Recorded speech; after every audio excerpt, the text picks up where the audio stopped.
that this team cannot ease into the season. The schedule won't allow that. Yep. And you never want to make sweeping statements after one game, but it looked like a lot of the same old as far as physicality, adversity, not overcoming it. How do you not get caught up and say nothing's changed? This team still has the same old flaws. This team still has the same old problems. Well, I really, really like the way we played in the first half. I thought the difference in the first half was the fact that, they probably made a few more threes than we did. It was a 6-point game. I liked the way we came out to start the third quarter. And then I think from there, I think you're right. We kind of fell back into, and I've said this, this is this team's challenge, consistency, and sustainability of doing it for a long period of time. And, I thought offensively we got stagnant, and I thought we generated a lot of really good looks that we just didn't make, and that's going to happen. I didn't think our defense was great in the first half, giving up whatever it was, 61 points. But we got to be able to sustain it. And I think if we can sustain the way we played in the first half, I'm not saying we're going to win every game, but certainly it looks a lot better. I thought offensively we got downhill. We generated good shots. We took, obviously, some more threes. But we've got to be more organized, and there's got to be more stamina. There's got to be more endurance to do it, and that's really what it comes down to. Like I said, that is this team's challenge, is the consistency and the stamina of doing it. Were you okay with the physicality defensively in the second half, or did you think? I think all that stuff goes into it. We did a pretty good job in periods of time where we shifted and helped each other. And then there was some other times I thought to start the game we fouled too much immediately. We got them into the bonus very early. And then I thought that, the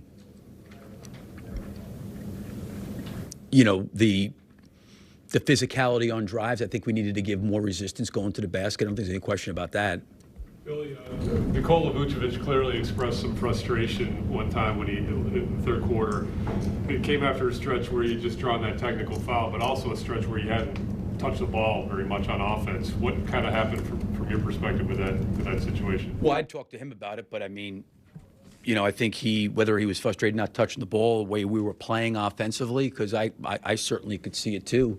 But, like I told him, I went, listen, I've said this before, I think confrontation's good. I think it's healthy, I think it's good, and I got all the respect in the world for Vooch, and, he felt a certain way, and I kind of said what I felt, and, he's probably not wrong for feeling the way he did, but how do you channel that in a way that kind of galvanizes the group and lifts them up, and, in the moment, maybe I could have handled it better with him, and maybe he could have handled it better with me. It wasn't anything disrespectful or anything else. I think he was just kind of frustrated with the way we were playing. You know what? I didn't blame him. I felt probably in line with him. But there's got to be a way that we can together solve those issues and those problems. And certainly in timeouts, those things are being confronted and talked about, but we've got to have more stamina on both ends of the floor doing what we're doing. And I think the confrontation piece is really, really good. And I think it's really healthy. I think it needs to happen as much as possible. Billy, I don't mean to be overdramatic. This is the first game of a long season, but you've mentioned a couple of times now the challenges that individual players may have. How do you, as a coach, make sure that everybody gets in and pull in the same direction, that you keep guys engaged in the way that you want them to play this season? I think it's habitual, to be quite honest with you. I think it's habitual. Some of the things that we're going to need to do, we do them. We've shown, it's not like we just don't do it for the full 48 minutes, But, do we have enough resiliency when we're not making shots to still keep staying with it? That was my message at halftime. I don't know what we shot from three in the first half. Off the top of my head, it was in the 20 percentile somewhere. But you can just tell guys get down, they get dejected. There's got to be some resiliency and some fight to get through that. And, again, I'm going to say it's not like we have got to be able to sustain a standard of play on both ends of the floor. And that's something that you talked about last year as well. It's the same. It is, and it's and then listen, and the same. I said before, what's going to change? Same group, same coaches, same everything else. So, to me, again, it's the consistency piece of doing it. So I'm just gonna. Now, I will say the one thing I think was good. With some of the heated conversations and confrontation, is that would have never happened last year. ever. Like there would have been a quiet group, everybody. So the confrontation piece, I think, is a sign that that it's important to them and that they know that there's things that we've got to do better. Did you see good confrontation in the locker room after the game? Absolutely. Yes, it's good. And to be honest with you, I wasn't in there for all of it, but I came in there and said what I needed to say, and I think that listen, if that's going on in game one, I think it's in some ways really, really good because I think people are now stepping up saying, hey, there's certain things that we've just got to be better, and it's got to be in practice, it's got to be in shoot-arounds, it's got to be all the way through. You have to do that, and I think that those things inevitably are the habits that you build that allow you to bleed over into games on a more sustained ability. Really, did players request that for you guys to kind of maybe stay out of the room for a little? No, I kind of had just walked in there to talk to them, and they were talking, and I said, do you guys need space? And they just said yes, so I walked out. Who was the leader of that conversation? I have no idea. I walked in there, they were all talking, which is good. They were all talking. And I really don't know what was said. I went in there, and they just said, Coach, can we talk as a team? And I said, fine. On another issue, Bill, obviously this team, with the group you have, the roster, you need Zach scoring.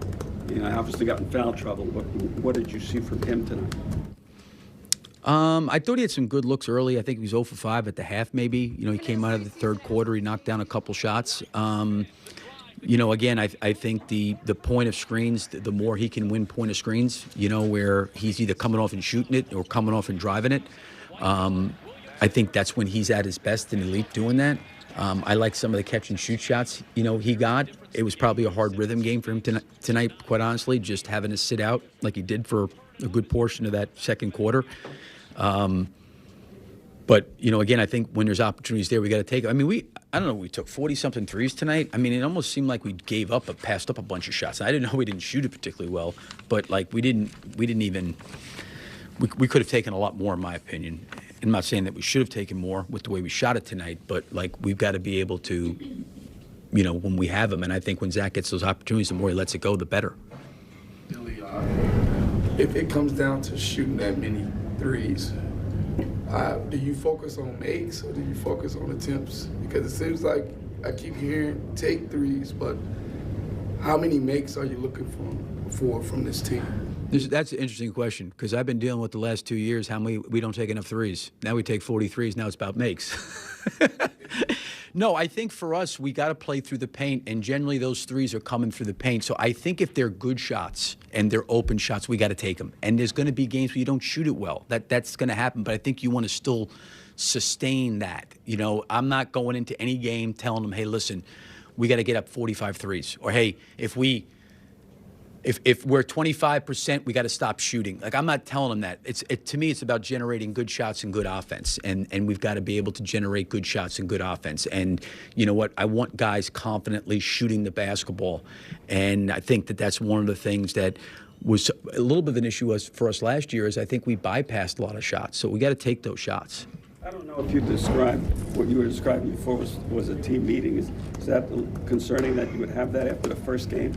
I don't know if it was a team meeting. They were talking after the game. I walked in there and they were speaking, and I walked out and I went back in there after. I don't know if it was how much. It was after the game. I'm sure they're always talking and stuff, but I'm not going to sit there and say it was anything that was completely bad and people tearing up the locker room. It was nothing like that. They were in there talking. I walked in and they just said, "Hey, Coach, can we talk?" And I said, "Sure," and I left. That was it.